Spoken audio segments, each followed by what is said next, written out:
নমস্কার, এনকেটিভি বাংলা ডিজিটালে আপনাদের সঙ্গে রয়েছি আমি কুন্তল। ফের এক আন্দোলনের সলতে পাকানো শুরু করেছে ককরোচ জনতা পার্টি। সুপ্রিম কোর্টের প্রধান বিচারপতি সূর্যকান্তের একটি মন্তব্যকে ইস্যু করেই জন্ম হয়েছিল ককরোচ জনতা পার্টির। এবার সেই আরশোলার দল সুপ্রিম কোর্টেরই নির্দেশকে হাতিয়ার করে আরও এক আন্দোলনের ঘুঁটি সাজাতে তৈরি। প্রধান বিচারপতি সূর্যকান্ত এবং বিচারপতি জয়মাল্য বাগচি এবং বিচারপতি জেভি মোহনার ডিভিশন বেঞ্চের নির্দেশ নিয়ে ক্ষুব্ধ অভিজিৎ ডিপকেরা ইতিমধ্যেই সিজেপির দাবি মেনে নিয়ে কেন্দ্রীয় শিক্ষামন্ত্রীর পদ থেকে পদত্যাগ করেছেন ধর্মেন্দ্র প্রধান। নিট প্রশ্নপত্র ফাঁসের জেরে শিক্ষামন্ত্রীকেই কাঠগড়ায় তোলা হয়। এরপর কয়েকটি শর্তের মধ্যে ছিল গত 20শে জুলাই আন্দোলনের জেরে কোনো পড়ুয়া বা আন্দোলনকারীদের বিরুদ্ধে এফআইআর রাখা যাবে না। যন্তর মন্তর থেকে এই যে আন্দোলনের আগুন ছড়িয়ে পড়েছিল, সেই আন্দোলনে যাতে কারোর বিরুদ্ধে এফআইআর না থাকে সেই শর্ত একটি ছিল, পাশাপাশি শিক্ষামন্ত্রীর পদত্যাগ সেটাও ছিল শর্ত। অর্থাৎ সব মামলার প্রত্যাহারের শর্তেই আন্দোলন প্রত্যাহার হয়েছিল।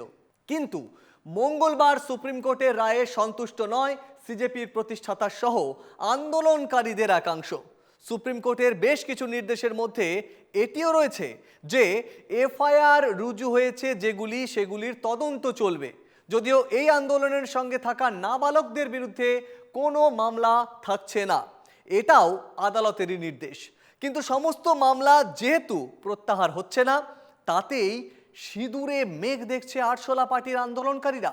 আন্দোলন তুলে নেওয়ার দিন থেকেই তাদের ইঙ্গিত ছিল সরকার কথা না রাখলে সিজেপিও ছেড়ে কথা বলবে না।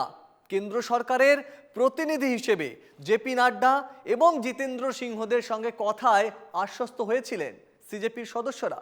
কিন্তু 25শে জুলাইয়ের সেই সিদ্ধান্ত 4 দিন পর ফের নয়া মোড় নিতে শুরু করেছে।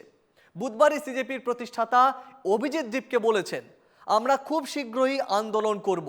সরকার যদি রাজি না হয় বা নিজেদের আচরণ সংশোধন না করে তবে আমাদের এটা করতেই হবে।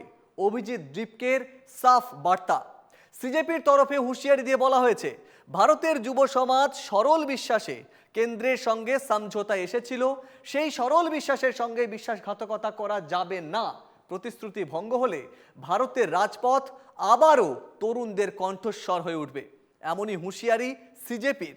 আর এই সিজেপির অন্যতম মুখপাত্র সৌরভ দাস এক্স হ্যান্ডেলে লিখেছেন, যদি বিক্ষোভের আড়ালে কোনো অপরাধী থেকে থাকে তাদের বিরুদ্ধে আইনি অনুযায়ী পৃথকভাবে ব্যবস্থা নেওয়া উচিত, কিন্তু সেই অজুহাতে সাধারণ আন্দোলনকারীদের বিরুদ্ধে এফআইআর ব্যবহার করা উচিত নয়। যারা অপরাধে জড়িত তাদের বিরুদ্ধে প্রয়োজন হলে আগের মামলার জামিন বাতিলের আবেদন করতে পারে পুলিশ, তবে প্রকৃত আন্দোলনকারীদের লক্ষ্যবস্তু করতে এফআইআর হাতিয়ার হিসাবে ব্যবহার করা গ্রহণযোগ্য নয়, এমনটাই মনে করছেন সৌরভ দাস। সিজেপির সঙ্গে 20 জুলাই আন্দোলনে অশান্তির ঘটনায় নিরপেক্ষ এবং স্বচ্ছ তদন্তের পক্ষেও সওয়াল করেছে সুপ্রিম কোর্ট। কি বলেছে সুপ্রিম কোর্ট? নিরপেক্ষ তদন্তের জন্য সুপ্রিম কোর্টের অবসরপ্রাপ্ত বিচারপতির নেতৃত্বে সিট গঠন করা যেতে পারে বলে ইঙ্গিত দিয়েছে আদালত। আদালত নির্দেশ দিয়েছে আন্দোলনের সময়ের সমস্ত CCTV footage, drone recording, body ক্যামেরার সমস্ত তথ্য সংরক্ষিত রাখতে হবে।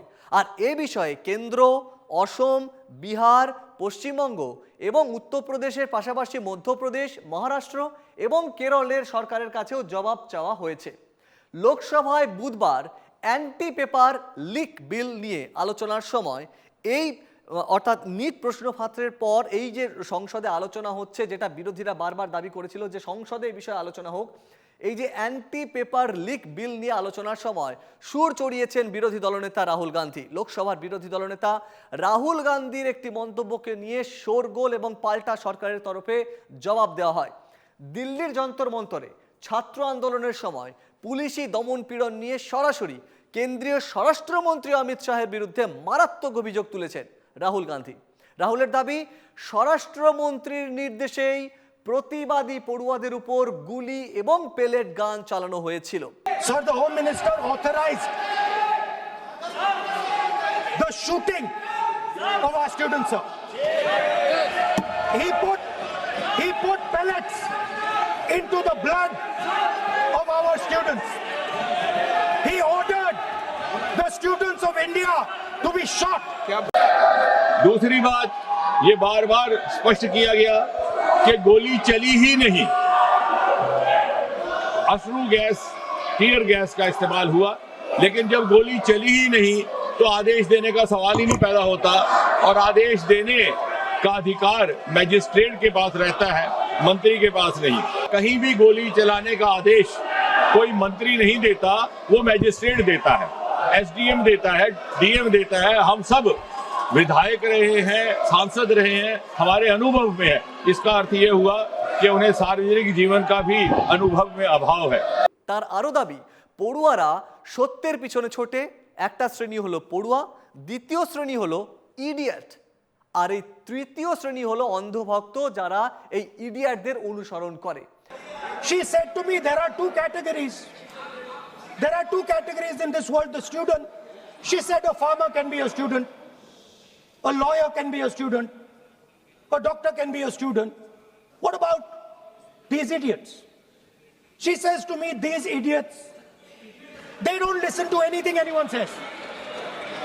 রাহুল গান্ধীর এই মন্তব্য সংসদে মন্তব্যের পরেই রে রে করে ওঠে ট্রেজারি বেঞ্চ। তারপরই শাসক দলের সাংসদরা প্রতিবাদের জেরে উত্তাল হয়ে ওঠে সংসদ। রাহুল গান্ধীর মুখে এই ধরনের গুরুতর অভিযোগ শোনার পরেই ক্ষোভে ফেটে পড়েন ট্রেজারি বেঞ্চের সদস্যরা। সংসদ বিষয়ক মন্ত্রী কিরণ রিজিজু সহ এনডিএর অন্যান্য সাংসদরা তীব্র আপত্তি জানিয়ে রাহুলকে তার বক্তব্যের পক্ষে প্রমাণ পেশ করার দাবি জানান। ये हाउस नियम कानून से चलता है, रूल 117 और रूल 132 ये कहता है बैठिए बैठिए कि कोई भी एमपी केवल और केवल बिल पर बोलेगा। रूल नंबर 117 और 132। राहुल गांधी अपने आप को भी इडियट नहीं कर सकते हैं। इडियट जो है इन्होंने विद्यार्थियों को कहा। শাসক দলের সাংসদরা স্লোগান দিতে শুরু করলে লোকসভায় সাময়িক বিশৃঙ্খলা তৈরি হয়। লোকসভার স্পিকার ওম বিড়লাও হস্তক্ষেপ করতে বাধ্য হন এবং তিনি রাহুল গান্ধীকে বলে দেন যে সংসদের ভেতরে যথাযথ প্রমাণ বা তথ্য ছাড়া এই ধরনের গুরুতর অভিযোগ করা যায় না। माननीय प्रतिपक्ष के नेता, मेरा आपसे आग्रह है कि हम विधेयक पर चर्चा कर रहे हैं। मैं कर रहा हूं सर, अब मैं स्टूडेंट विधेयक पर डिफाइन कर चर्चा रहा हूं करें तो सर। ठीक रहेगा। এনডিএর সাংসদরা অবিলম্বে রাহুল গান্ধীকে তার মন্তব্যের জন্য ক্ষমা চাওয়ার দাবি তোলেন। এদিকে কলকাতাতেও সিজেপির যে আন্দোলনের আঁচ পড়েছিল, বিশৃঙ্খলা হয়েছিল কলকাতাতেও, সেই ঘটনায় গ্রেপ্তার হওয়া 16 জনের মতো সবাই জামিন পেয়ে গেছেন। পশ্চিমবঙ্গের পঞ্চায়েত মন্ত্রী দিলীপ ঘোষের বার্তা, এই জামিন পাওয়ার পর তিনি বার্তা দিয়েছেন যে আইন নিজের হাতে নিলে রেয়াত করা হবে না কাউকে। ঠিক এই আবহে এবছর নিটের প্রশ্ন ফাঁস মামলায় চার্জশিট গ্রহণ করল দিল্লির বিশেষ ফাস্ট ট্র্যাক কোর্ট। নিট মামলা দ্রুত নিষ্পত্তির জন্য এই ফাস্ট ট্র্যাক কোর্ট গঠনের কথা জানিয়েছিলেন প্রধানমন্ত্রী। বুধবার দিল্লির রাউস অ্যাভিনিউ কোর্টের বিশেষ বিচারক অনু গ্রোভার বালিগা সিবিআইয়ের পেশ করা চূড়ান্ত তদন্ত রিপোর্টটি অন রেকর্ড অর্থাৎ নথিভুক্ত করেন। বিশেষ ফাস্ট ট্র্যাক আদালত আগামী 3রা অগস্ট অভিযোগপত্রটি বিবেচনার জন্য তালিকাভুক্ত করেছে। এই চার্জশিট যে সিবিআই পেশ করেছে, এই চার্জশিটের সমর্থনে প্রায় 20,000 পাতার সুবিশাল নথিপত্র এবং সংযোজনী বা অ্যানেক্সচার স্ক্যান করার কাজ চলছে, যা আগামী 3 দিনের মধ্যে আদালতের কাছে জমা দিয়ে দেওয়া হবে বলে জানিয়েছে সিবিআই। এই সমস্ত দিক খতিয়ে দেখে বিচারক 3রা অগস্ট পরবর্তী শুনানির দিন ধার্য করেছেন। নিট প্রশ্ন ফাঁস মামলায় ধৃত 13 জন অভিযুক্তই জেল হেফাজতে রয়েছেন। শীর্ষ আদালতের কড়া বার্তা এবং দেশের ছাত্র আন্দোলনের চরম চাপের মুখে তৈরি এই ফাস্ট ট্র্যাক কোর্টে 3রা অগস্টের শুনানির দিকেই নজর রয়েছে দেশবাসীর। এই যে 13 জন অভিযুক্ত, তার মধ্যে এনটিএ এর প্রফেসররাও রয়েছেন এবং বাইরের যে কোচিং সেন্টারের সঙ্গে যুক্ত, যারা প্রশ্নপত্র করার সঙ্গে যুক্ত ছিলেন নিটের 2026-এর, সেই প্রশ্নপত্র পেপার সেটার যারা করতেন, সেই পেপার সেটারদের একাংশও এই প্রশ্নপত্র ফাঁসে যুক্ত বলে সিবিআই তদন্তে জানতে পেরেছে। এরকমই 13 জনের মধ্যে যারা গুণধর রয়েছে তাদের বিরুদ্ধে চার্জশিট পেশ করেছে সিবিআই। এবার দেখার যে আগামী দিনে এই অপরাধীদের বিরুদ্ধে ঠিক কি সাজা হয়। একদিকে নিটের আন্দোলনের আঁচ এখনও ধিকি ধিকি জ্বলছে, ঠিক সেই আবহেই এই হিমাচল প্রদেশের মান্ডির বিজেপি সাংসদ কঙ্গনা রানাওয়াত বিতর্ক উস্কে দিয়েছেন। সিজেপির আন্দোলনকারীদের উদ্দেশ্যে কঙ্গনার মন্তব্য, নর্দমার প্রজন্ম কুৎসিত এবং দুর্নীতিগ্রস্ত। ঠিক এই ধরনের বিশেষণ ব্যবহার করা হয়েছে সিজেপির উদ্দেশ্যে, যা নিয়ে রে রে করে উঠেছে আন্দোলনকারীদের একাংশ এবং পাল্টা কঙ্গনাকে পাত্তা দিতে নারাজ সিজেপির প্রতিষ্ঠাতা অভিজিৎ দীপকে। তিনি বলছেন কঙ্গনাকে কি কেউ সিরিয়াসলি নেয়? ফলে 2026-এর নিট প্রশ্নপত্র ফাঁস মামলায় আন্দোলনের আগুনে জল কবে পড়বে অপেক্ষা করছে কেন্দ্র। কিন্তু দাবি মতো কাজ না হলে যে আরশোলার দলও পিছপা হবে না এবং সেই জেদ ধরে যে তারা বসে আছে তা ঠারে ঠোরে বুধবার পর্যন্ত বুঝিয়ে দিয়েছে অভিজিৎ দীপকেরা।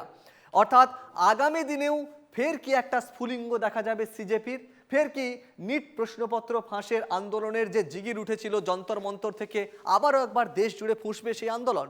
কারণ আন্দোলনকারীরা 3টে শর্ত দিয়েছিল, সেই 3টে শর্তর মধ্যে ছিল ধর্মেন্দ্র প্রধানের ইস্তফা, যারা আত্মহত্যা করেছে নিটের প্রশ্নপত্র ফাঁসের পর তাদের পরিবারকে মোটা অঙ্কের আর্থিক সহায়তা, কেন্দ্র সরকারের জেপি নাড্ডা কেন্দ্র সরকারের হয়ে সেই সময় আশ্বাস দিয়েছিলেন, সঙ্গে ছিলেন জিতেন্দ্র সিং। এর পাশাপাশি যে আন্দোলনকারী তাদের সকলের বিরুদ্ধে সমস্ত মামলা প্রত্যাহার করে নেওয়া হবে সেটাও আশ্বাস ছিল। কিন্তু এখনো পর্যন্ত সেই আন্দোলনের যে এফআইআর তা করা হয়নি বুধবার পর্যন্ত। ফলে অভিজিৎ দীপকেরা আন্দোলন থেকে যে এখনই সরছেন না সেই হুঁশিয়ারি দিয়ে রেখেছেন। আমাদের এই ভিডিও কেমন লাগছে তা অবশ্যই আমাদেরকে কমেন্টে জানান। পাশাপাশি চোখ রাখুন এনকে টিভি বাংলার ডিজিটাল ওয়েব পোর্টালে, ফেসবুকে এবং ইউটিউবে।